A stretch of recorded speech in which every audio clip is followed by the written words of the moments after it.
Hello, I'm Torek Farhadi and I work for the International Trade Center in Geneva, Switzerland.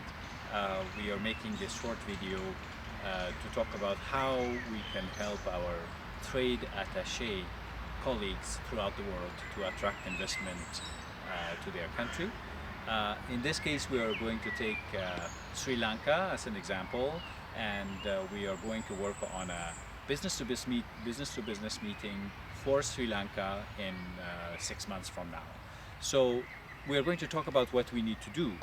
We need to see, as a trade attaché in a foreign capital, if we have the right connections with the information sources in Sri Lanka itself, which means that we have to be in touch with the Export Development Board of Sri Lanka to get information from them about various sectors and industries. We need to determine which sectors and industries are competitive, that have a chance to fare well in the global marketplace.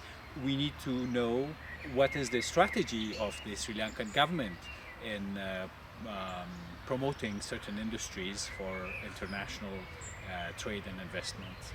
So we also need to have some connections with national sector associations in textile or in food or in processed food or in tourism or in IT in Sri Lanka, and work with those associations to understand the views and strengths of those sectors and industries when it comes to taking them to the global marketplace.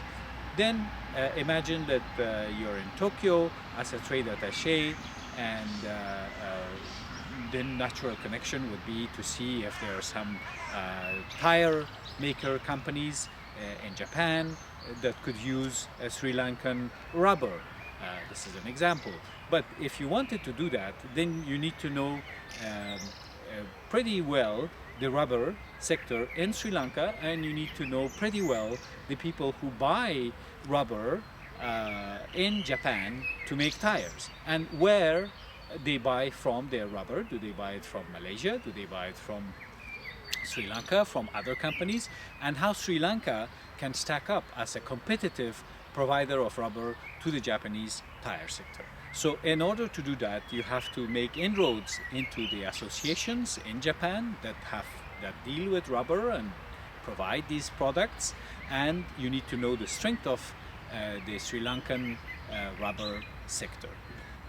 We are going to talk in detail on personalized interviews with you on how to create these contact lists within the various sectors of the industry, and how to make the connections, and how to create trade and investment both ways between Japan and Sri Lanka in this case, in the case of rubber.